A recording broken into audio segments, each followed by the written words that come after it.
Queridos, vamos abrir inicialmente a escritura na Epístola de Paulo aos Colossenses. Quero ler aqui alguns versículos do capítulo 3 com os irmãos. Mas logo, se o Senhor permitir, eu quero conduzir os irmãos a Romanos capítulo 12. Capítulo 3. Vamos ler os versículos 12, 13, 14 e 14. Diz assim: revesti-vos, pois, como eleitos de Deus, santos e amados, de ternos afetos de misericórdia, de bondade, de humildade, de mansidão, de longanimidade. Suportai-vos uns aos outros, perdoai-vos mutuamente, caso alguém tenha motivo de queixa contra outrem. Assim como o Senhor vos perdoou, assim também perdoai vós.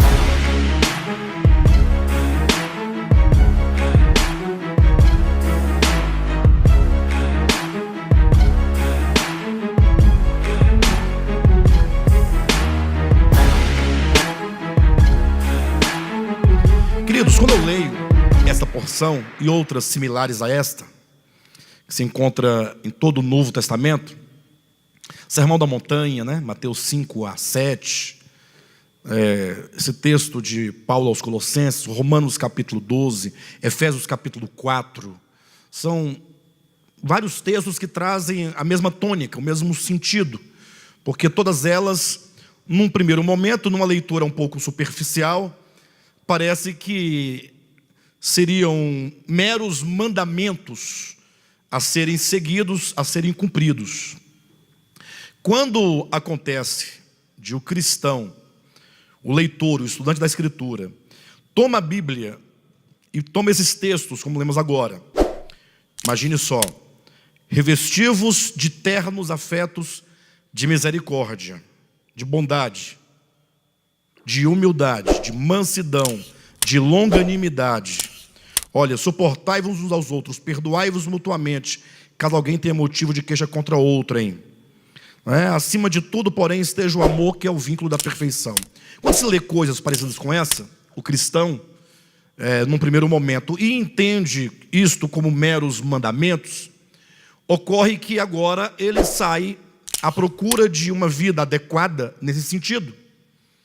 E não raras vezes a decepção, no sentido de a pessoa falar assim: puxa, esses mandamentos são muito altos, usando até um termo de João, diria: esses mandamentos são muito penosos, são difíceis, ainda não estão para mim. Porque aí ele olha para si próprio e começa a ver que ele não é nada daquilo que a Escritura, digamos assim, estaria exigindo, e aí cria-se um abismo muito grande entre aquilo que a Escritura diz e a praxis cristã. Ou seja, cria-se um hiato, uma separação, um abismo entre a ortodoxia e a ortopraxia, que é a prática reta e o ensino reto.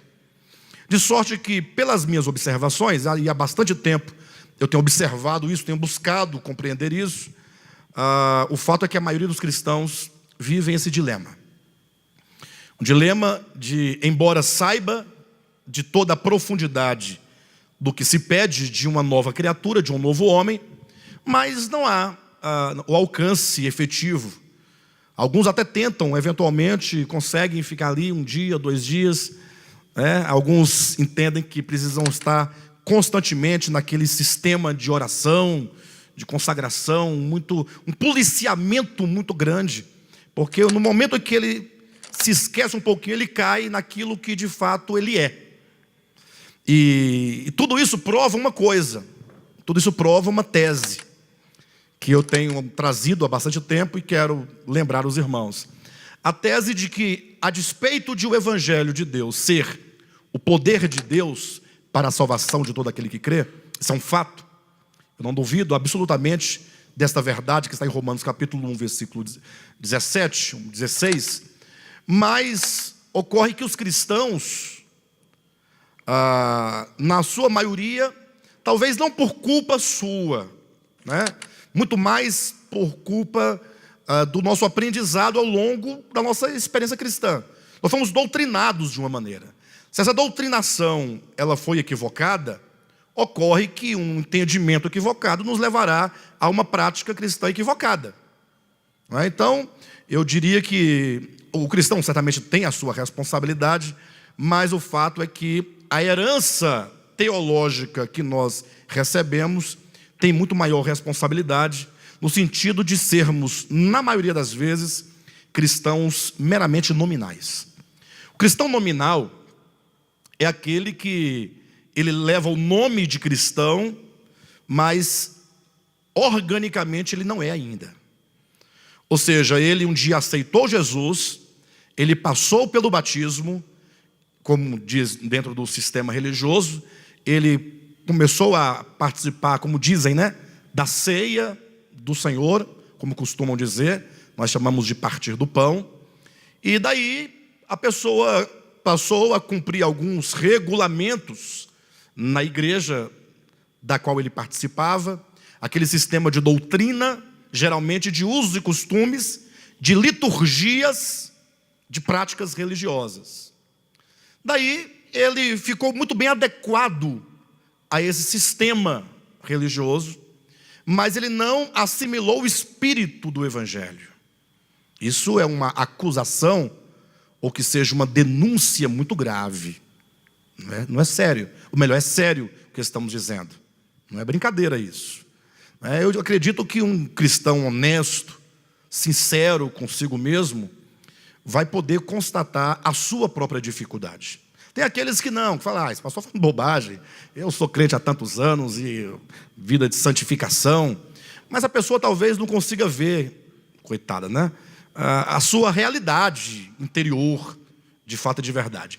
Imaginem vocês que Nicodemos, que era um homem modelo, padrão do judaísmo, no que tange ao cumprimento da lei, chegou para Cristo dizendo, olha, sabemos que tu és mestre e tal, vindo da parte de Deus. Jesus não hesitou em responder a ele dizendo, importa-vos nascer de novo. Ou seja, em outras palavras, Nicodemos, você tem uma boa conduta externa de acordo com a lei mosaica que trabalha apenas o exterior do homem.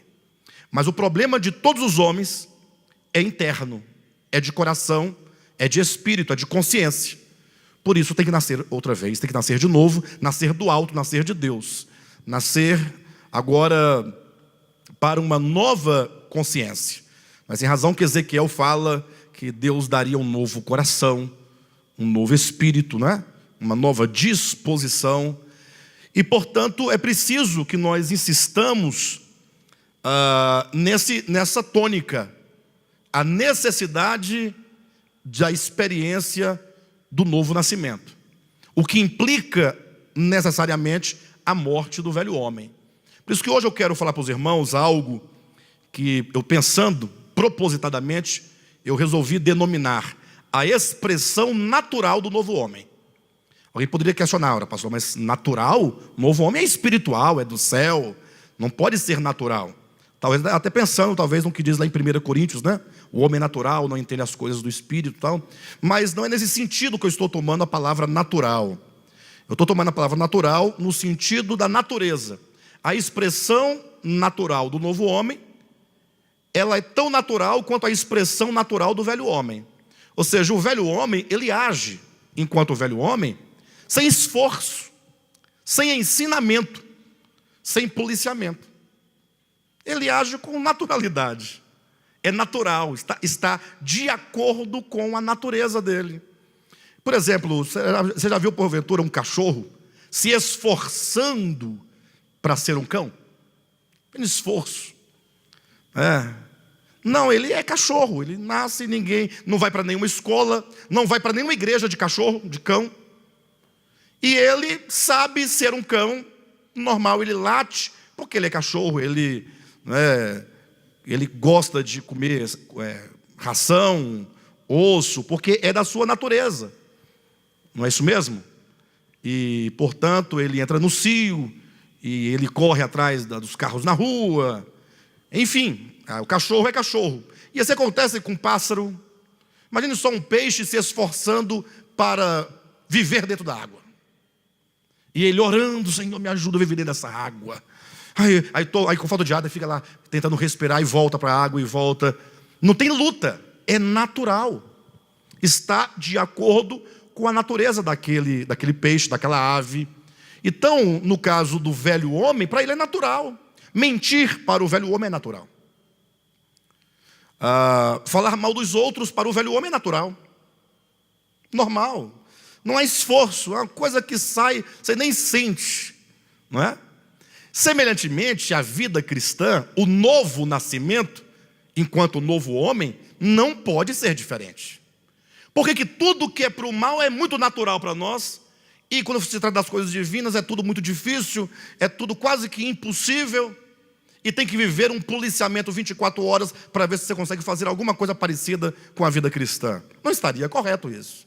Então, a nossa profunda dificuldade, quando eu falo nós, eu falo de todos os cristãos, e sobretudo daqueles que reconhecem a si mesmos, que se julgam a si mesmos, e que se preocupam com a mudança de vida.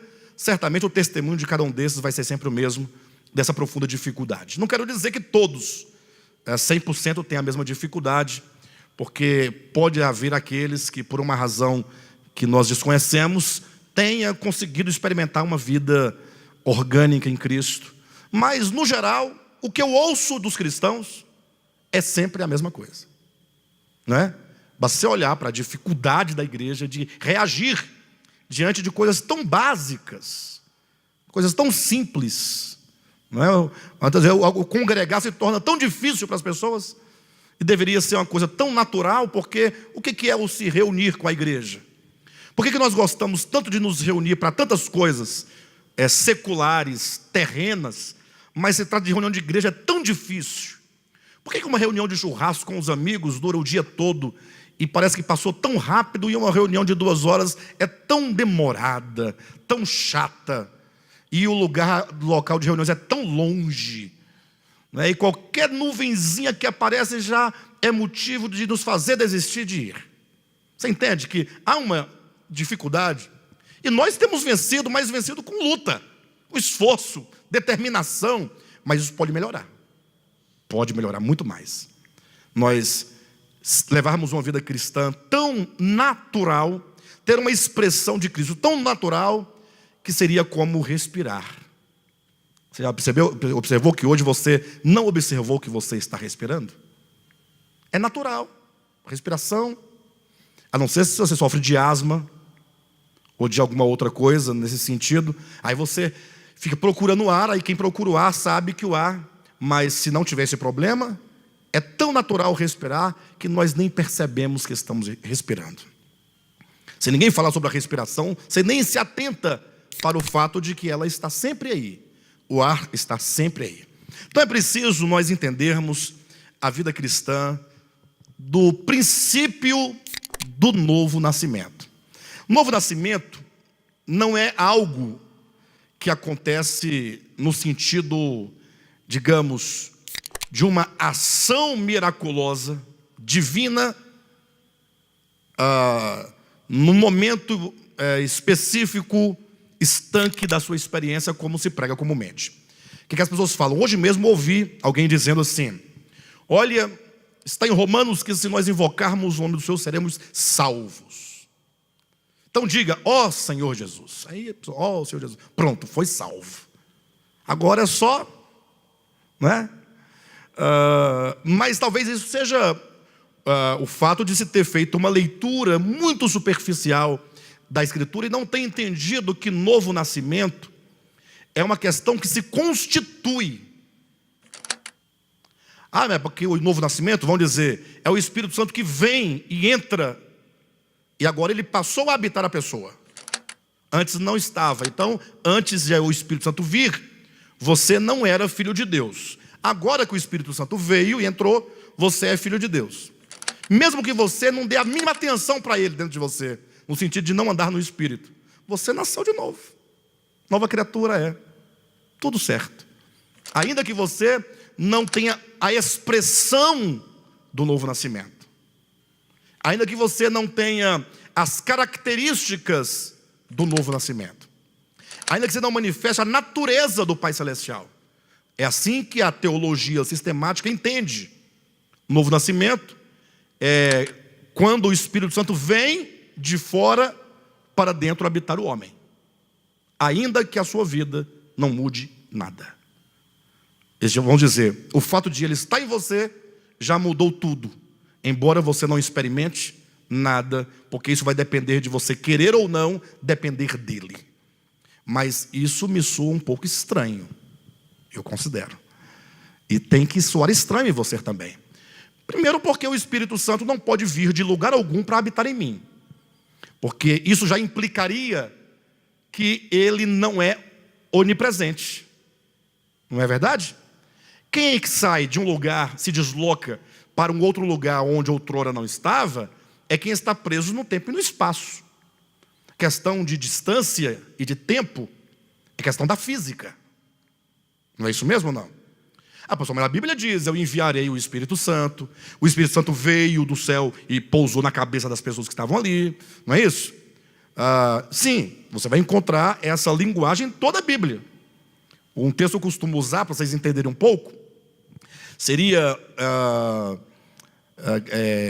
Gênesis capítulo 18, ali os últimos versículos. É interessante como a linguagem da Bíblia fala de um modo tão natural, tão humano, uma linguagem tão adequada ao homem, que se você não tiver o discernimento, você vai dizer que Deus não pode ser nem onipresente, nem onisciente. Porque o texto lá diz assim, Deus, imagina no céu, falando, eu vou descer à terra para ver se aquilo que me chega aos ouvidos é deste modo mesmo que está acontecendo. Olha aí, ele fala assim, eu tenho que ir lá para saber, eu tenho que ir lá. Então lá ele não está. Então não se pode dizer que ele é onipresente, entendem não? E se ele tem que ir lá para saber se as coisas são assim mesmo, então ele também não sabe. Vocês entendem? Bem, então, entendamos, esta é apenas uma linguagem que nós chamamos antropomórfica, uma linguagem em forma de homem, ou em forma de linguagem humana, porque nós somos humanos.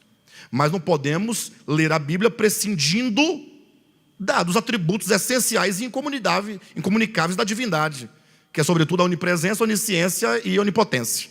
Tudo bem?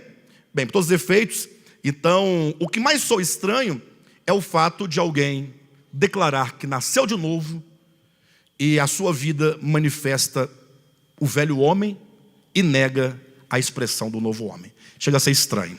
Nós temos que rever os conceitos. A nossa proposta é olhar sempre a Escritura numa perspectiva orgânica. O fato, e eu quero levar os irmãos para o livro de Romanos, eu quero caminhar um pouco com os irmãos, para os irmãos entenderem algumas coisas. Pode abrir em Romanos capítulo 12. Mas eu vou começar bem antes, falando para vocês, até chegar no capítulo 12, tá? O livro de Romanos é um livro muito especial na Escritura, como um todo. Porque eu costumo dizer que é o Evangelho aplicado. Se nos 4 evangelhos, Mateus, Marcos, Lucas e João, nós temos o evangelho biográfico de Jesus Cristo, narrando o seu viver terreno, a sua história, os seus movimentos, suas pregações, desde o nascimento até morte e ressurreição. Romanos, ele se atém aos aspectos essenciais da obra de Cristo, não é? Para falar o que a vinda de Cristo ao mundo, a sua encarnação e a sua morte, o que isso resultou de benefício e de graça para o homem caído. Por isso que no capítulo 1, ele não começa ali falando logo da obra de Cristo. Mas se vocês observarem, o capítulo 1, ele vai dizer, Paulo, apóstolo de Jesus Cristo, separado para o evangelho de Deus, né? Que diz respeito ao seu Filho. Então ele apresenta o evangelho enquanto sendo o próprio Filho de Deus. Esse é o evangelho. Mas aí ele começa, a partir do versículo 18, a tratar primeiramente da condição humana, mostrando o que é o homem nascido de Adão. Como é que esse homem age no mundo. E qual é o motivo por que ele age deste modo no mundo? E a primeira coisa que ele vai dizer no capítulo 1 é que os homens abandonaram o conhecimento de Deus. E aqui, portanto, ele está tratando da queda do homem. Então entenda você que a queda, ainda que representada em Gênesis capítulo 3, com o fruto sendo comido da árvore do conhecimento do bem e do mal, mas Paulo não usa nenhuma metáfora, nenhuma linguagem simbólica, ele vai ao ponto. Capítulo 1, versículo 18 em diante vai dizer que o homem, que Deus se mostra ao homem criado. Ele se revela ao homem criado. Ele revela seus atributos, ele revela a sua divindade, ele revela o seu eterno poder.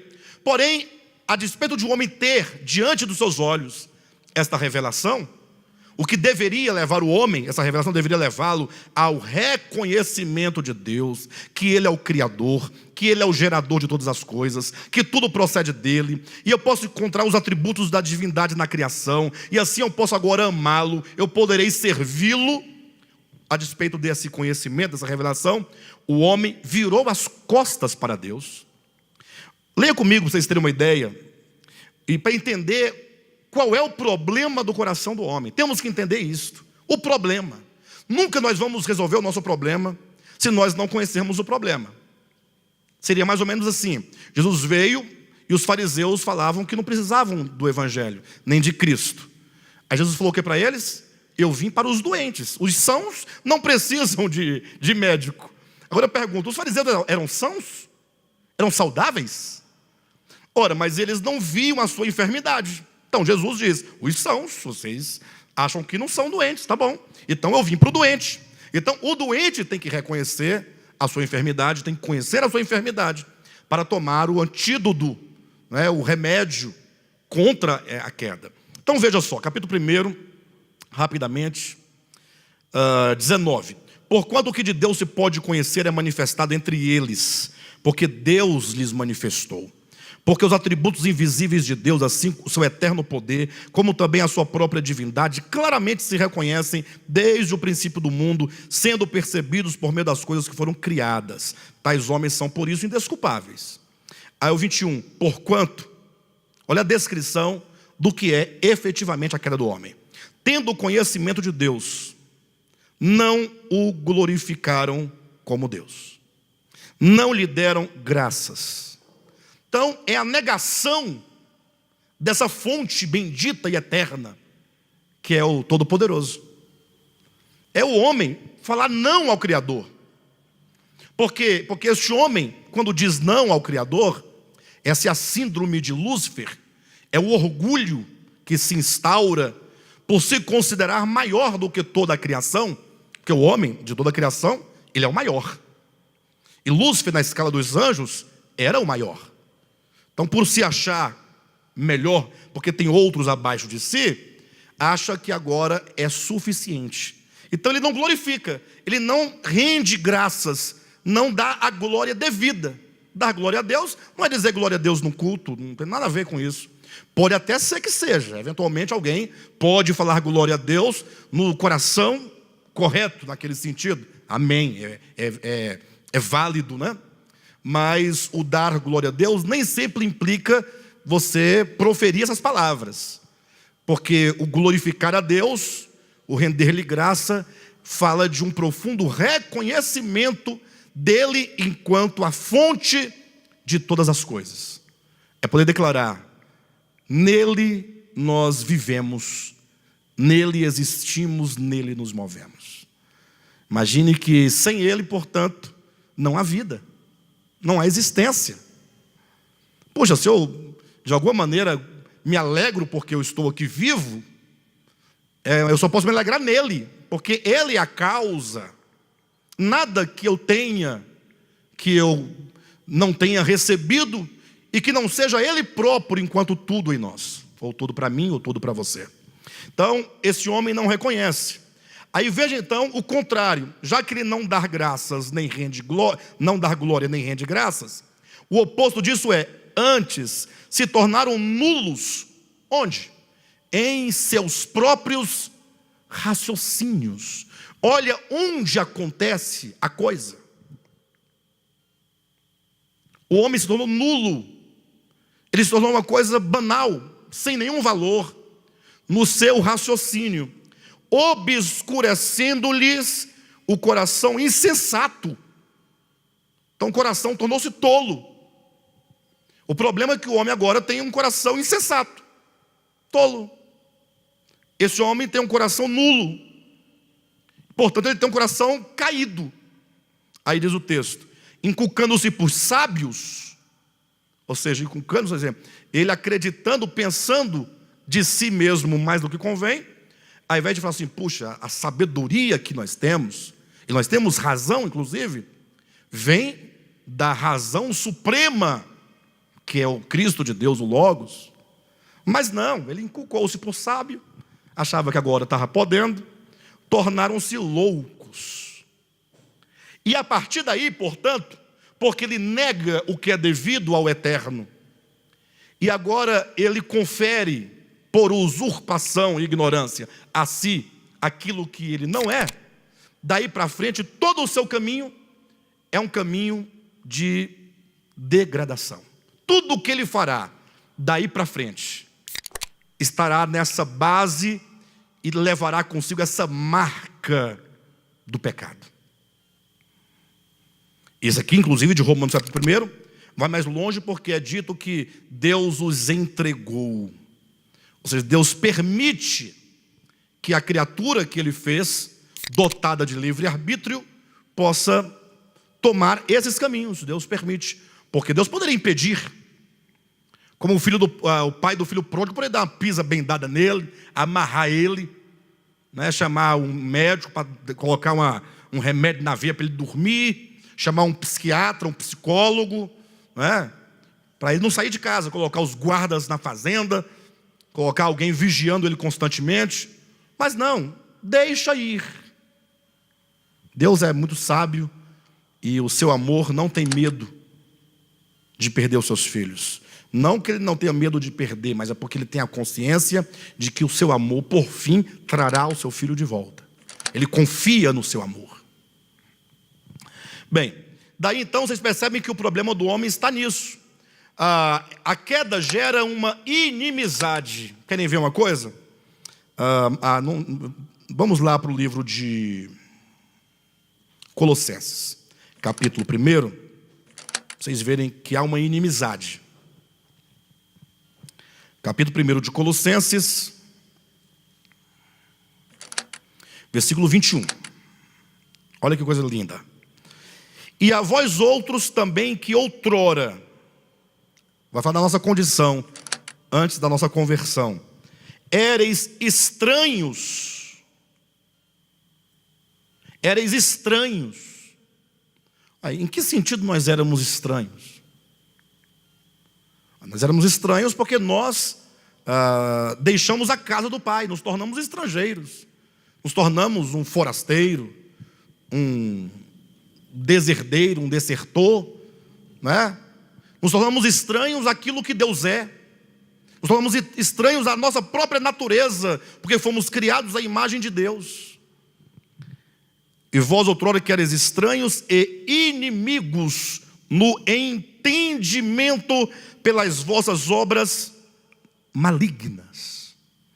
Então veja que foi gerada uma inimizade no coração do homem. Cuidado para você não pensar que a inimizade está de Deus para o homem. Deus não tem inimizade para com a sua criação. É o homem que se torna inimigo de Deus, inimigo da vontade de Deus, inimigo do próprio Deus enquanto não desejar a comunhão com o Criador. É o homem que se sente ameaçado de Deus, porque ele pensa que se ele continuar desregrado, qualquer hora Deus pode cercar ele e dar uma pisa nele. E aí ele tem a Deus agora como seu inimigo, e começa uma competição da parte dele. Deus não tem nada disso. Ele se torna inimigo no entendimento.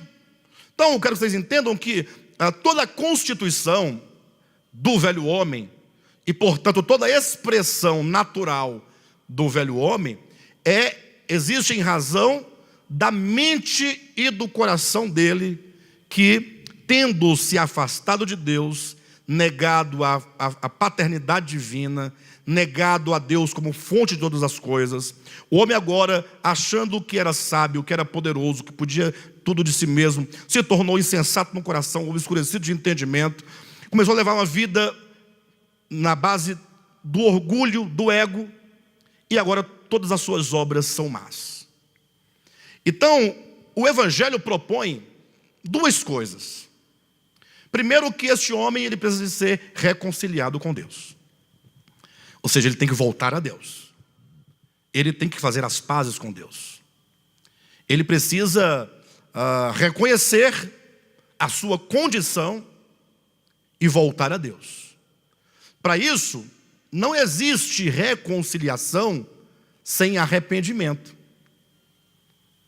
Mas, infelizmente, todos esses nomes, arrependimento, reconciliação, se tornaram termos teológicos, muito distantes de uma realidade. Tendo que a palavra arrependimento, metanoia, no grego, que significa mudança de mente, de coração, de disposição. Quando, portanto, ocorre tal mudança de disposição, logo agora esse homem não pode pensar mais como outrora. Porque se ele ainda é controlado, se ele ainda é dominado pelos pensamentos vãos e nulos e obscurecidos do velho homem, como pode dizer que houve arrependimento? Não houve. Arrependimento é assim, tá bom, eu me arrependo porque eu quero ir para o céu. Nós temos que deixar essa visão equivocada de achar que nós estamos enganando a Deus, ou que podemos enganar a Deus. Não. Arrependimento é algo que se opera no coração. E não pode haver arrependimento sem fé. Porque fé não é um mero acreditar em Deus. A fé, ela na verdade, é uma disposição de fidelidade àquilo que Deus é e à verdade de Deus. A raiz da palavra fé é a mesma raiz da palavra fidelidade. Fé e fidelidade são da mesma família. Elas participam de um mesmo radical, de uma mesma raiz, que traz no seu cerne o sentido e a semântica da palavra. Então, fé não pode ser diferente de fidelidade. Então, é quando o homem, ele iluminado pela verdade, ele fala, puxa vida, o que aconteceu comigo? O que eu estava fazendo? Que coisa mais idiota, tola é essa, de achar que eu era o que eu não sou, e desprezar a fonte, aquele que é. E eu preciso, portanto, retornar a essa fonte, começar a lhe render glórias, e lhe render graças, e passar a ter uma atitude de confiança nele, e uma atitude de fidelidade a ele, para que agora eu, uma vez, isso é reconciliação, não é? Imagine só você, digamos que você tenha feito um grande mal para uma pessoa. Aí você leva aquela maldade no coração a vida toda. E ele fala assim, olha, você precisa se reconciliar com a pessoa. Você tem que ir à pessoa e reaver a sua situação. Aí você reconhece, vai lá e fala, puxa vida, eu fiz isso. E hoje a minha disposição, meu coração, minha mente, minha alma, não me permitiria fazer isso. Eu nem sou aquela pessoa mais, aquela pessoa morreu. Eu sou uma nova pessoa. Por quê? Porque eu tenho uma nova disposição. O meu coração não vê você como via antes. Não pensa você como pensava antes. Não age em relação a você como agia antes. Então aquela pessoa morreu, houve a morte. E agora, essa nova disposição, que foi gerado a partir de uma iluminação, de um esclarecimento, esse coração é um novo coração. E agora, portanto, a minha atitude para com aquela pessoa muda completamente. Porque mudou o coração, mudou a mente. Então, Romanos vai tratando desse homem, como que o homem, mediante a obra de redenção, a morte de Cristo, ele é reconciliado com Deus. Romanos capítulo 5, versículo 10. Se quando nós éramos inimigos, Deus não era inimigo nosso. Se quando nós éramos inimigos de Deus, fomos reconciliados com Ele mediante a morte do seu Filho. Pastor, mas de que maneira a morte de Cristo nos reconcilia com Deus? Ora, no plano divino, sabedor Deus de que toda a ilusão do homem, toda a situação do homem de inimizade era em razão da grande mentira que Satanás semeou no universo. Porque Satanás, o pai da mentira, que é homicida desde o princípio, que é o pai de todo o comércio que se levantou contra o Altíssimo, mentiu contra Deus, contra a sua natureza, contra os seus atributos, contra o seu caráter, levando a criação a se revoltar do Criador e a se separar dele. Somente a morte de Cristo mostra ao mundo quem Deus é de fato. Quando estava ele na cruz, o seu sangue, ali a maior expressão de verdade, a maior expressão de amor, foi como uma grande luz para iluminar o coração do pecador e mostrando: é a este que você despreza, que você não dá graças, porque você julga que ele é tirano, que ele é perverso, que ele é mau. A cruz ilumina o coração do homem e é capaz de reconciliar o homem com Deus. Aí ele é reconciliado. Aí diz: muito mais estando reconciliados, seremos salvos pela sua vida. Então a reconciliação, ela agora possibilita que a vida de Cristo em nós nos salve. Essa vida de Cristo é a nossa salvação. Salvação não é meramente você não ir mais para o lago de fogo e ir para o céu. Salvação é a vida de Cristo em nós. Eu dizia semana passada que quando Paulo fala em Colossenses capítulo 3, que nós constituímos o novo homem, devemos entender novo homem como aqueles que agora em Cristo obtiveram uma nova identidade. Uma nova identidade. Ora, se é o novo homem, Cristo é o cabeça, nós somos o corpo. É um só homem, é novo homem, não existe novos homens. É o novo homem. Todos nós constituímos o novo homem. Esse novo homem tem uma natureza. Porque ele tem a vida, ele tem uma identidade. Esse novo homem, ele é totalmente o oposto do velho homem. Ele é o contrário. Pastor, o que fazer para que eu possa viver a realidade desse novo homem? Alguém pergunta. Até porque alguém diria, né? Eu creio no Evangelho. E eu tenho essa luta que você falou no início. Tenho. Mas não é a luta. Eu tenho essa luta, mas eu creio. E eu quero entender mais, eu quero experimentar mais. Se alguma coisa está errada, é por ignorância. Mas não nego a minha fé em Cristo. Que é o caso, eu falei que a culpa maior é do ensinamento, que não nos permite trilhar, né? Nós cremos em Cristo. Não duvido da fé de ninguém. Mas levamos uma vida nominal. Muitas vezes. Então, a maneira é corrigir, portanto, o caminho. Corrigir o pensamento, para entendermos o funcionamento das coisas, né? Então, primeiramente, abra sua Bíblia em Romanos capítulo 10. Vamos corrigir algumas coisas aqui, no nosso pensamento. Vou começar do versículo 1, que a gente vai desenvolvendo, né? Irmãos, a boa vontade do meu coração e a minha súplica a Deus a favor do povo de Israel, ou a favor deles, eles aqui é o povo de Israel, são para que sejam salvos. Então, olha o que Paulo está dizendo. A minha oração, meu pedido, minha súplica a Deus, a favor do meu povo, a nação de Israel, é para que eles sejam salvos. Então, Paulo diz, eu quero que eles sejam salvos. Então, nós podemos trazer isso para nós. Nosso desejo é que todos nós sejamos salvos. Perfeito? Porque lhes dou testemunho de que eles têm zelo por Deus, porém não com entendimento.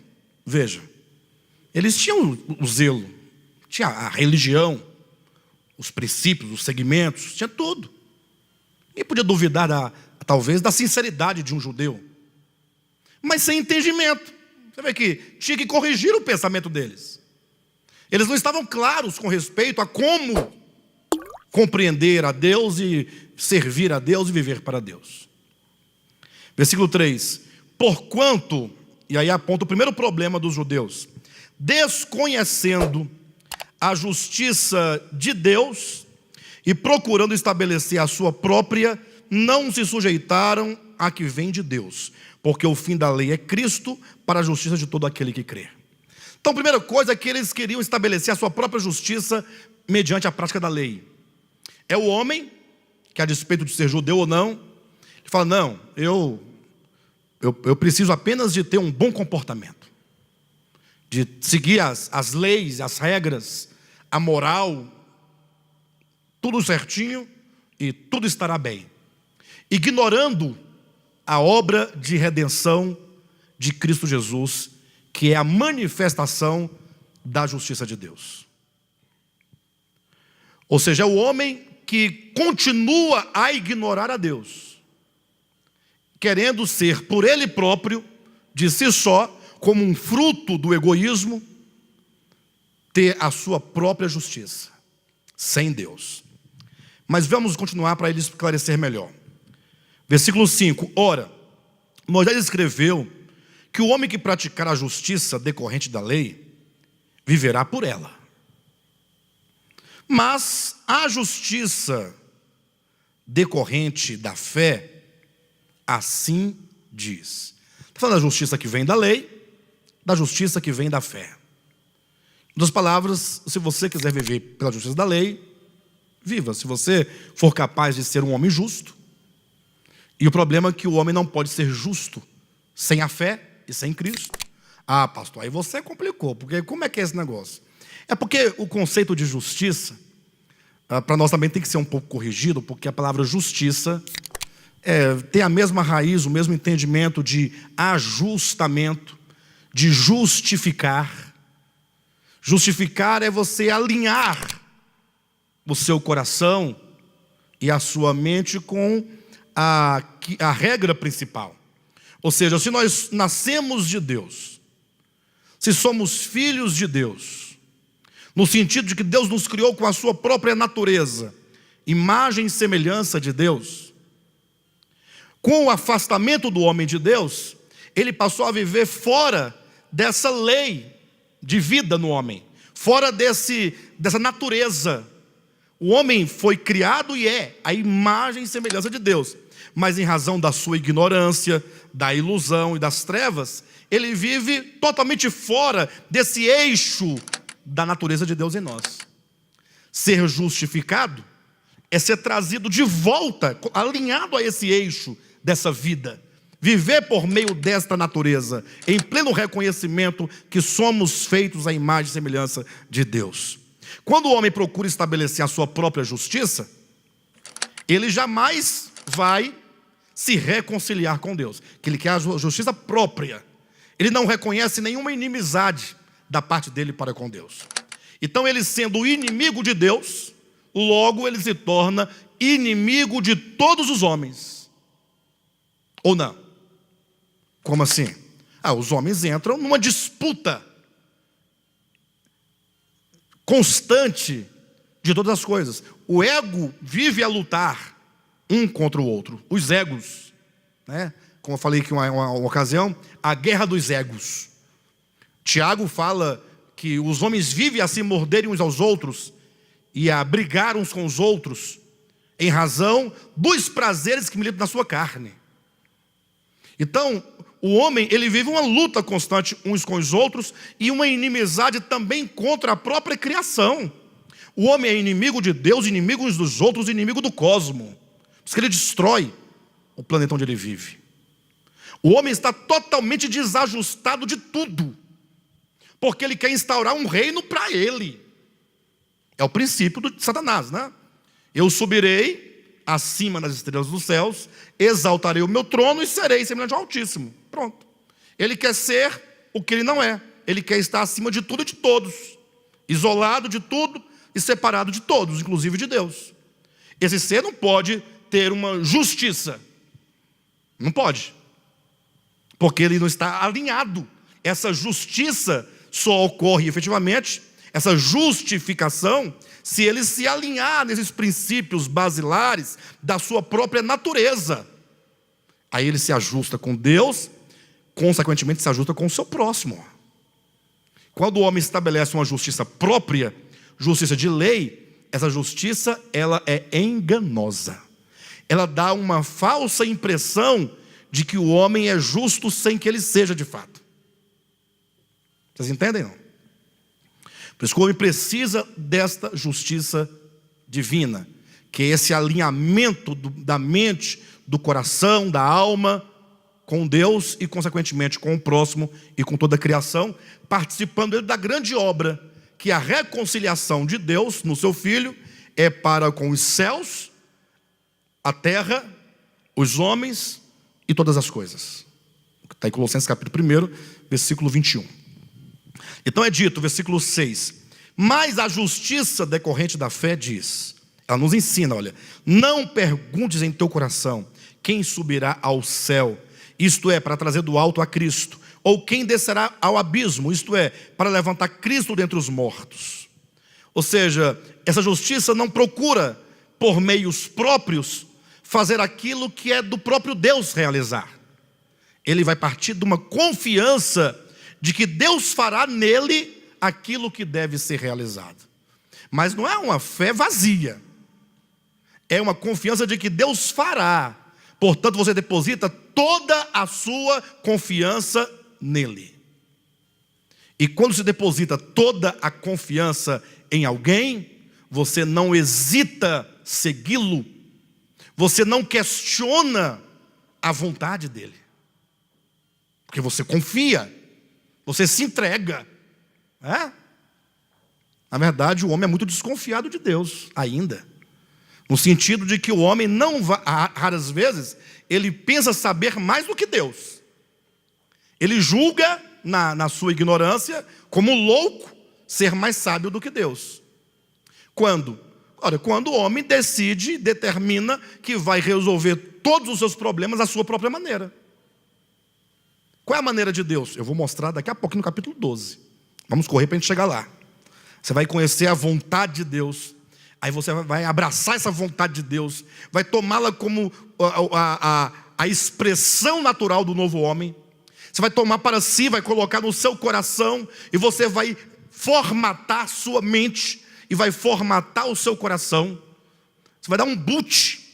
E vai fazer uma nova edição de vida. A partir dessa vontade divina. Aí diz assim no versículo 8. Porém que se diz, a justiça da fé diz assim, a palavra está perto de ti, na tua boca e no teu coração. Isto é, a palavra da fé que pregamos. Em outras palavras, a palavra da fé, a pregação da fé do Evangelho, não é algo que está fora, que agora vai entrar em você. Não, já está aí dentro. Está aí em você. O Evangelho apenas está dizendo o que você é. Está mostrando apenas o que Cristo é em você. O que Cristo realizou e já está disponível em você. Aí diz assim, se com a tua boca, portanto a palavra está perto de ti, no teu coração. Onde é que está essa palavra? Está no teu coração. Essa palavra é Cristo. E está na tua boca. De maneira prática, ele vai trazer essa palavra do coração e da boca para a nossa prática. Ele diz, se com a tua boca confessares Jesus como Senhor, e em teu coração creres que Deus o ressuscitou dentre os mortos, serás salvo. Quando é que ocorre a salvação? Primeiro ponto, se com a tua boca confessares a Jesus como Senhor. Então, quando diz se com a tua boca confessares, está dizendo, vamos pegar primeiramente a expressão, o verbo confessar. Cuidado, porque confessar é muito mais do que você falar. Quantas vezes nós falamos tantas coisas sem confessar aquelas coisas? Elas não vêm daqui de dentro. Você fala porque tem uma arma na sua cabeça. Você fala porque está com medo de ir para o inferno. Você fala porque falando você pensa que vai para o céu. Então nós falamos uma série de coisas. Mas confessar A confissão, ela brota de um conhecimento de causa. Eu conheço aquela verdade. Eu conheço a Cristo. Sei quem Ele é. Eu sei que Ele é o Senhor. Ele é o Senhor. Eu só posso ser o servo. Não tem alternativa. Se Ele é o Senhor, eu sou o servo. Eu não posso ser Senhor da minha vida. Se eu não sou Senhor da minha vida, eu não tenho as rédeas da minha vida nas minhas mãos. Não tenho. A minha vida não pode ser mais conduzida por mim, pelos meus achismos, pelo meu caráter, pelo meu temperamento. Pastor, é porque o meu temperamento você não sabe? Pois é. Se você, primeiramente, tem que confessar. A confissão parte, primeiramente, do conhecimento de que Ele é o Senhor. Porque a despeito de você confessá-lo ou não, Ele é o Senhor. Você não acredita? Não tem problema, Ele é o Senhor. Então, para eu confessá-lo como Senhor, tem que conhecer que Ele é. Salmo de número 2. Quando os homens dizem, rompamos as algemas, sacudamos, né? Ali é o homem querendo se separar de Deus. Este homem, inimigo de Deus, que não reconhece o senhorio do Senhor e do seu ungido. Conforme ela diz, eu estabeleci o meu rei. Deus, o Pai, já estabeleceu o Cristo, acabou. Ele é tudo que está lá em Colossenses capítulo 1. Colossenses capítulo 1 e 2. Ele é a plenitude de todas as coisas e Ele é a plenitude de Deus. Pronto. O que mais você quer? Esse Cristo bendito, maravilhoso. Então eu tenho que primeiramente conhecer. Segundo, para eu poder confessá-lo como Senhor, não basta eu conhecer. Eu tenho que reconhecer. Por exemplo, às vezes você tem uma autoridade em tal lugar, em tal setor, você sabe que ela é autoridade, você tem um conhecimento, mas você não reconhece. Não tem a disposição no coração de tê-la como autoridade sobre você. Não há o reconhecimento, não pode haver uma confissão. Confissão é a expressão da verdade do coração. Toda vez que você expressa algo que reflete a integridade da verdade que se tem no seu coração, isto é uma confissão. Então, somente quando eu conheço que o Cristo de Deus é o Senhor, e somente quando eu reconheço esse senhorio, é que eu posso confessá-lo. Então, quando fala, se com a tua boca confessar Jesus como Senhor, está dizendo, certamente as trevas da ignorância foram dissipadas, você foi iluminado, você reconhece que Cristo é a videira e que você é um ramo. Você reconhece que toda a vida que te sustenta procede dele. Você sabe que sem a videira você nada pode fazer. Você está completamente certo e seguro que o fruto que você possivelmente poderá dar procede da seiva que é constituída dentro da própria videira e que te alimenta constantemente. Esse ramo, portanto, nunca vai querer sair da videira para ser a própria videira. Para ser uma própria videira, ou eu serei uma videira separada dessa videira, essa videira que só quer ser videira. Por que nós temos que ser os ramos e ela a videira? Não tem essa discussão. É um reconhecimento. O ramo está ali, ser um ramo frutífero. Então a salvação opera nesses termos. A salvação de uma mente que outrora estava escrava do mundo, do pecado. O mundo e o pecado, enquanto o engano que tomava de conta do seu ser, o levava cada vez mais para longe de Deus. Mas veja, capítulo 12. Você fala assim, pastor, agora eu vou querer, quero caminhar. Então, veja que maravilha. Capítulo 12, versículo 1. Rogo-vos, pois, irmãos. Depois que Paulo apresenta o evangelho aplicado, ele demonstrou o que o homem é na sua condição caída. Ele mostra a obra de redenção, de reconciliação, o modo como se apropria dessa salvação, não é? Por meio do confessar a Cristo enquanto o Senhor, crendo no coração que Deus o ressuscitou dentre os mortos, porque é a ressurreição dos mortos, permita-me dizer que eu pulei essa parte, é que constitui o Cristo, o Senhor. Ou seja, ele se faz homem, e se ele não ressuscitasse, ficaria como um mero mortal no Hades, para onde todos os mortos vão. Mas quando diz que ele ressuscitou, é o que está em Romanos capítulo 1, versículo 4, que é pela ressurreição que ele é declarado Filho de Deus. A ressurreição é a maior demonstração de quem de fato ele é. Portanto, quando eu confesso a Cristo como o Senhor e creio na sua ressurreição, eu estou dizendo, é de fato, se ele ressuscitou, então ele é o Senhor. Então agora, ele vai falar qual é o caminho a seguir. Rogo-vos, pois, irmãos, pelas misericórdias de Deus, que apresenteis o vosso corpo por sacrifício vivo, santo e agradável a Deus, que é o vosso culto racional. Interessante isso, porque ele acabou de apresentar o evangelho, e agora ele fala, rogo-vos, pois. Vem um rogo. Em outras palavras, olha, é preciso que algo aconteça diante da pregação do evangelho. É como se fosse o convite, o que hoje chama de apelo, a uma reação positiva ao evangelho. Ele fala, olha, aquele que crê no evangelho, ele precisa ser um sacrifício vivo.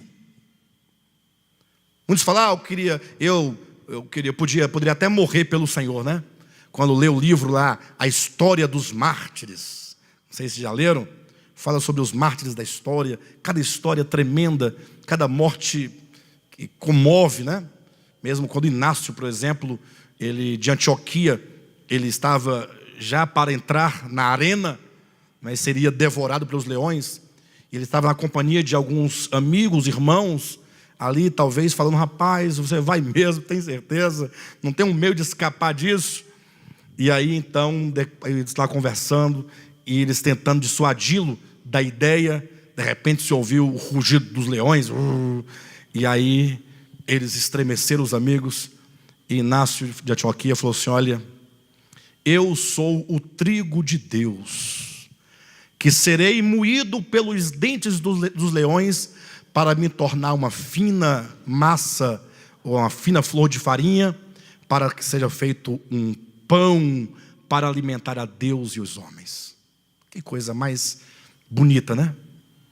Lindo. Tem os mártires que Deus já definiu na história, por soberania divina. Deus fala em Apocalipse, né? Que ainda tem aqueles que vão morrer segundo aquilo que Deus definiu. Mas Paulo diz, olha, antes de você querer fazer um ato heróico, não, eu quero ir para um mosteiro, ficar lá, virar um monge, ficar recluso da sociedade, porque eu quero sair do mundo, né? Porque ele acha que o mundo é pecaminoso, o mundo no sentido onde nós moramos, as cidades, os lugares. Ele quer sair fora, ele quer ser um ermitão, ter uma santificação por separação do mundo material. Paulo fala, não, gente, nós devemos ser um sacrifício para Deus, ou seja, sacrifício vivo. Estando nós vivos, estarmos constantemente sendo oferecido como morte para todas as coisas pecaminosas, como um sacrifício a Deus. Ou seja, ele está falando que a velha natureza, a velha consciência, o velho coração tem que estar na cruz. Isso tem que ser destruído. É um dizer não constantemente. Toda vez que ele vier na mente ou no coração, qualquer pensamento, qualquer desejo que seja contra o evangelho de Cristo, aquilo que Cristo ensinou, e Paulo vai dizer aqui, nesse capítulo, você diz não. Como é que eu posso ser um sacrifício vivo? É sempre você, em nome do evangelho, por confissão ao evangelho, porque você está totalmente convencido e ajustado ao que diz o evangelho, você não acredita na mente, no coração do velho homem. Você não acredita. Ele constantemente vai lhe falar: age assim, faz assim. E você tem que pregar para o velho homem e dizer: o seu lugar é crucificado, é como um sacrifício oferecido, imolado, morto. Só assim Deus se agrada. Tanto é que a obra de Cristo foi exatamente se revestir da humanidade para levá-la à cruz. E isso agrada o coração do Pai. Este é o meu filho amado. As 3 vezes que se fala que a voz de Deus, o Pai fala, o filho está numa situação em que a sua morte é de alguma maneira anunciada. Mas veja, aí ele diz: e não vos conformeis a este século. Ou seja, o nosso coração não pode ser moldado segundo este século. Ou seja, nós seremos totalmente o oposto de tudo o que é esse século. Não no que tange a roupa que você veste, nem ao carro que você anda, nem a comida que você come. O reino de Deus não consiste nessas coisas, em comidas e bebidas. Tampouco consiste em não toques, não proves, não. Esse é o asceticismo que falamos semana passada. O reino de Deus é justiça, paz e alegria no Espírito Santo. Então o reino de Deus são todas as virtudes de Cristo no coração. Não se conformar a esse século é você olhar para esse século e ver a injustiça prevalecendo. E se você estiver sendo constituído com a mente de Cristo, você vai ser aqueles de que diz lá em Mateus 5: bem-aventurados que choram. Chorar por quê? Porque você não suportará ver tanta maldade. Você não corrobora com a maldade. Você não assimila aquela maldade. Você não se conforma com aquela maldade. Você sofre pela injustiça, pela maldade, pela fome, pela miséria, pelas doenças, por tudo que é pecado ou procedente dele. Mas transformai-vos, olha, pela renovação da vossa mente, uma nova mente sendo gerada, para que experimenteis qual seja a agradável, perfeita e vontade de Deus. E agora ele passa a falar qual é a perfeita, agradável e boa vontade de Deus. E logo ele, falando àqueles que creram no Evangelho, ele começa pelo aspecto do corpo de Cristo. Ele começa pelo aspecto coletivo. Porque o primeiro ambiente no qual somos inseridos é a igreja. A conversão logo nos introduz nesse ambiente pedagógico. Igreja é um ambiente pedagógico. É um ambiente de aprendizado. É um ambiente onde nós somos colocados com pessoas das mais variadas ideias e disposições. E nós agora temos que aprender nesse colégio divino a viver em harmonia, em amor. Viver como um corpo, sem nenhum distúrbio, totalmente orgânico, em perfeita harmonia e unidade. Ele diz: porque pela graça que me foi dada, digo a cada um dentre vós que não pense de si mesmo além do que convém. Antes, pense com moderação, segundo a medida da fé que Deus repartiu a cada um. Um dos grandes males na vida social, nos nossos relacionamentos, e sobretudo na igreja, sobretudo porque a igreja é o lugar, o ambiente onde se deve expressar o novo homem, a nova vida. É alguém pensar de si mesmo além do que convém. Seria mais ou menos o irmão João. Eu pego como exemplo tese, tá, João? Nada a ver. O João pensando assim: rapaz, eu estou com quase 8 anos nesse ministério aqui.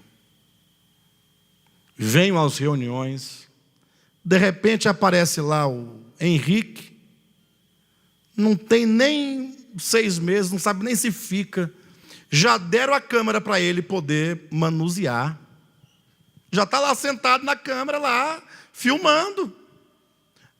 As irmãos acham engraçado, mas vocês sabem que isso é muito corrente, não sabe não? Isso é muito corrente. Muito corrente. Isso acontece demais, não é? Lógico, você tem um exemplo banal, muito simples, né? Mas isso acontece. Eu me recordo numa ocasião que nós estabelecemos um irmão como obreiro, cooperador da palavra, numa das nossas congregações, e aconteceu que uma pessoa achou ruim, saiu do ministério. E quando eu fui perguntar e fui saber o motivo, não, porque meu filho está lá na igreja lá há tantos anos, aí o outro acabou de chegar, é cooperador, meu filho não é? Eu falei, mas é muito simples, seu filho não tem essa habilidade e tampouco esse chamamento para a palavra, pelo menos é o que ele demonstrou em todos esses anos. Ele pode funcionar muito bem noutra área, como funcionava muito bem noutra área, né?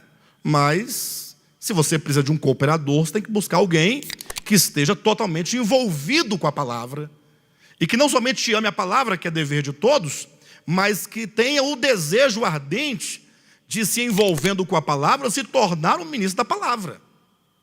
Agora, não é dar um título para alguém, uma atribuição, apenas para dizer que a pessoa, não é questão de tempo de serviço. Então nós não devemos pensar acerca de nós mesmos mais do que convém. Devemos pensar com moderação. Não, eu estou aqui e Deus, o que eu faço aqui, Deus me deu, eu vou fazer com diligência.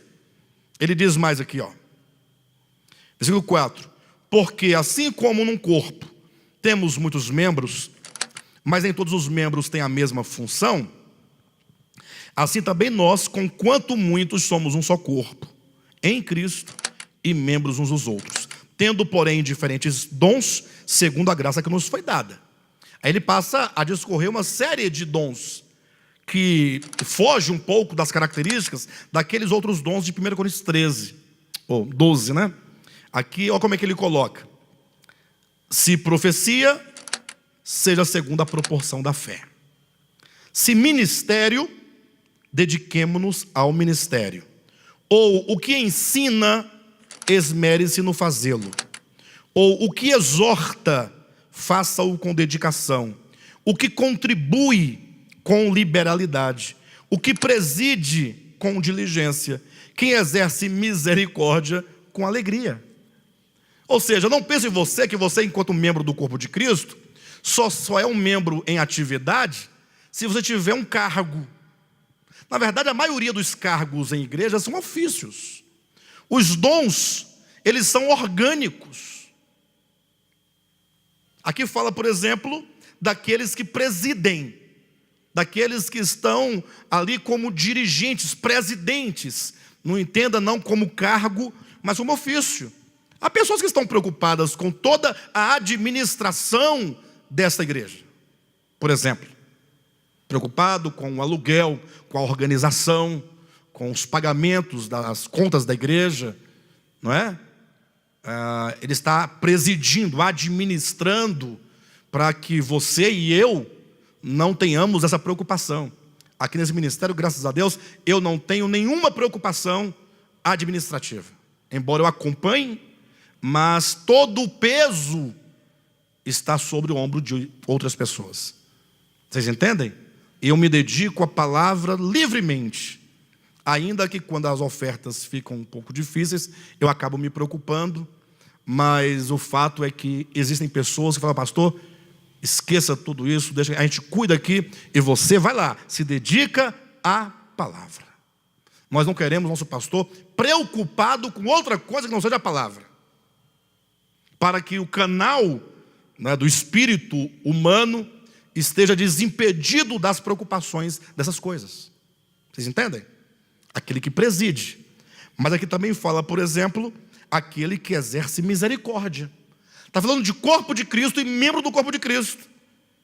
Mas qual é a ideia que nos passaram? É que ser membro do corpo com função é fazer alguma coisa no sentido de que seja declarado, visto, outorgado, estabelecido. Fala, não, o membro, ele vai funcionar organicamente. Há membros que são chamados e têm o dom, segundo a graça de Deus, do exercício da misericórdia. Socorro. Não é isso? Liberalidade, ou melhor, contribuir. Quem contribui, tem pessoas que são chamadas e elas contribuem, elas têm algo no coração a mais do que o comum de todas as pessoas. Não é? Aqui fala, enfim, o que exorta. Então veja aqui, não se pode pensar além do que convém. Aí ele continua dizendo, o amor, versículo 9, seja sem hipocrisia. Ou seja, a hipocrisia, ela é uma característica do velho homem.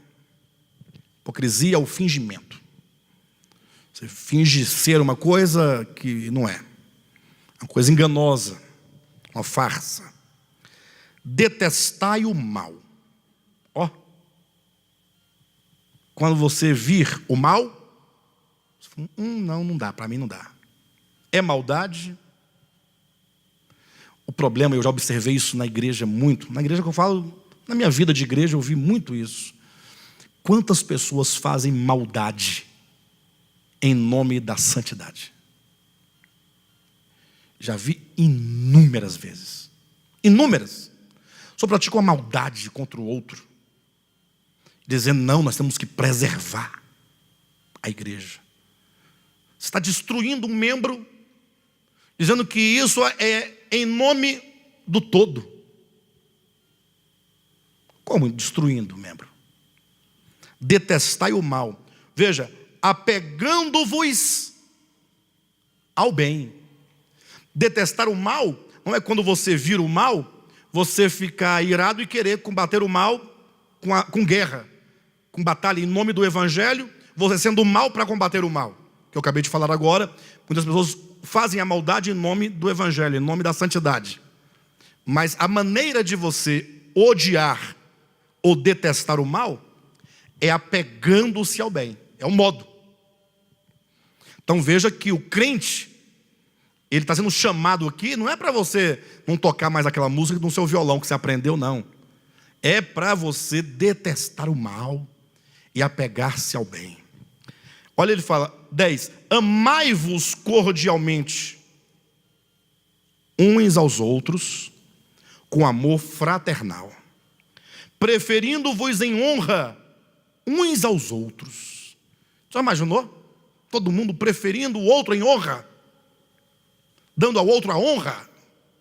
Que coisa mais bonita. Mas isso é a expressão, entre aspas, natural do novo homem. Ou seja, é natural que ele haja dessa maneira. O novo homem não vai ter nenhuma dificuldade de agir dessa maneira, porque ele é novo homem. No zelo, não sejais remissos. Temos que ser zelosos. A indisposição, a preguiça, ela não faz parte do novo homem.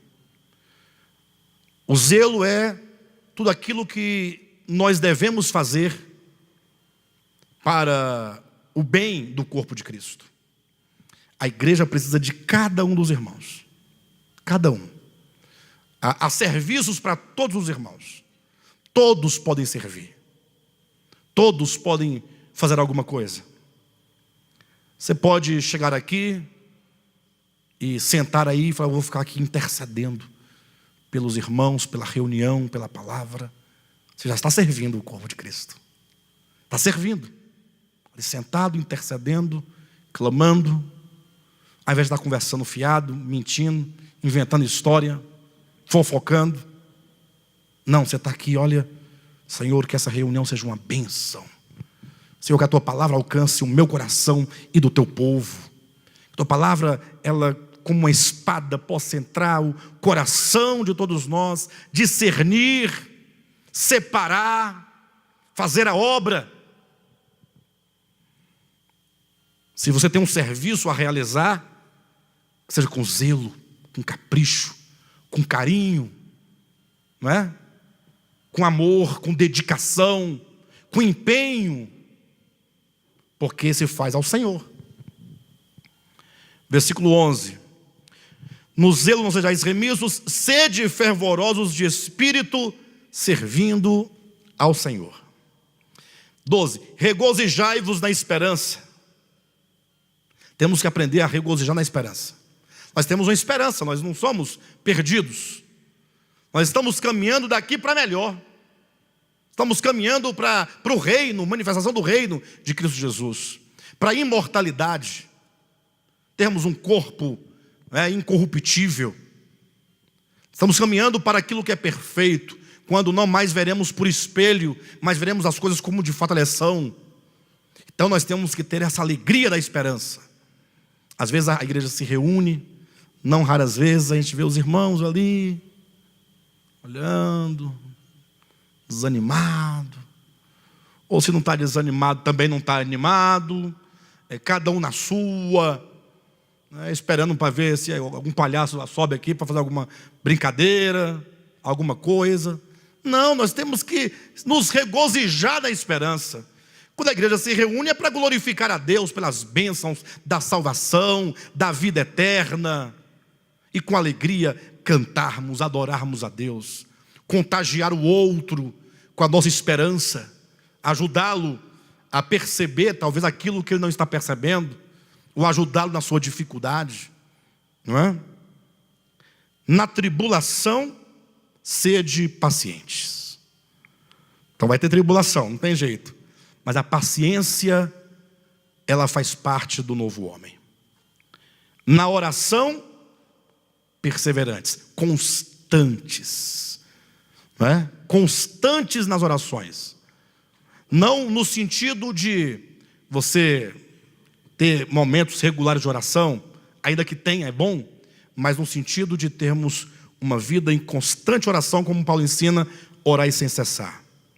Aí ele diz 13: compartilhai as necessidades dos santos. Que maravilha, né? Compartilhai a necessidade dos santos. Porque é próprio do novo homem o altruísmo. É próprio. É natural. É uma expressão natural do novo homem doar-se, compartilhar a dificuldade do outro. Praticai a hospitalidade. Quando Paulo falou essas palavras aqui, o tempo dele era bem diferente do nosso. Hoje em dia, dificilmente a hospitalidade é difícil, em razão de contextos, né? No sentido de que nós não encontramos muitas pessoas que passam a hospedar em casa. Naquele tempo tinha muitos irmãos que viajavam longos caminhos pregando o evangelho e precisava de lugar para ficar, enfim. De todo modo, nós temos uma boa e ótima oportunidade em época de conferência, por exemplo, quando vem irmãos de fora, às vezes vem irmãos de tão longe. Eu não quero sensibilizar os irmãos pelo exemplo, né? Mas eu já ouvi de irmãos comprarem a sua passagem de 10 vezes para vir à conferência em Brasília. Que maravilha. Mas, pastor, isso é normal, todo mundo tem cartão de crédito, divide 10 vezes, 6 vezes, 8 vezes, natural. Sim, mas é para ir a uma conferência. Não é uma viagem à praia, não. É o valor que se dá. Aí você vai verificar a condição material do irmão, não tem condição, não teria nenhuma condição de vir. Fez aquilo tirando da goela para vir. Não é?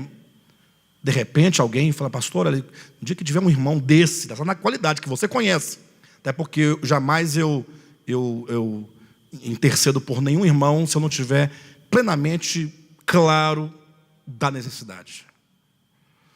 De repente, alguém pode ajudar. Pastor, eu posso hospedar. Pastor, eu posso contribuir com a passagem do irmão. Porque isso é uma riqueza. Se alguém vem aqui, por exemplo, eu não tenho condições, eu não vou ficar em casa assistindo para a internet. É transmitido. Mas não é o desejo de estar perto, de estar próximo, de estar junto, de colher diretamente de onde está, ao vivo, naquele momento. É muito bonito isso. Enfim. Abençoai os que vos perseguem. Abençoai e não amaldiçoeis. Alegrai-vos com os que se alegram, chorai com os que choram. Tende o mesmo sentimento uns para com os outros. Em lugar de serdes orgulhosos, condescendei com o que é humilde. Não sejais sábios aos vossos próprios olhos. Não torneis a ninguém, olha, a ninguém, não torneis a ninguém mal por mal. Nunca. Não tem porquê. Não torneis a ninguém mal por mal. Esforçai-vos por fazer o bem perante todos os homens. Se possível, quanto puder, ou melhor, se possível, quanto depender de vós, tende paz com todos os homens. Não vos vingueis a vós mesmos, amados, mas dai lugar à ira, porque está escrito: a mim pertence a vingança, eu é que retribuirei, diz o Senhor. Pelo contrário, se o teu inimigo tiver fome, você não vai matar ele com a palavra na cabeça, né? Mas também não é obrigado a dar de comer, né, irmãos? É inimigo, né? Seja pelo menos indiferente, não é? Não é não? Pelo contrário, se o teu inimigo tiver fome, dá-lhe de comer. Se tiver sede, dá-lhe de beber, porque fazendo isto, amontoarás brasas vivas sobre a cabeça dele. Não te deixes vencer do mal. Olha, não te deixes vencer do mal. Quantas vezes, porque você recebe o mal uma vez, você perdoa, tal, recebe 2 vezes, aí você vai se cansando. Uma hora ele te vence. Ah, chega, cansei. Que coisa é essa, rapaz? Agora você vai ver também. Tá achando que eu sou o quê? Tá achando que eu sou, né? Não te deixes vencer do mal, mas vence o mal com o bem. Essa é a expressão natural do novo homem, né? Tanto que nós... isso aqui, quando eu falo natural, é natural, se você primeiramente for convencido pelo Espírito Santo de que este é o caminho que nos leva à casa do Pai. Este é o caminho da verdade. Tudo que não foi isso é mentira. É uma mentira que se instaurou na mente do homem e parece-lhe, portanto, verdade, mas não é. Que nós sejamos profundamente iluminados com essas palavras e que elas nos ganhem para a glória de Deus. Tá bom?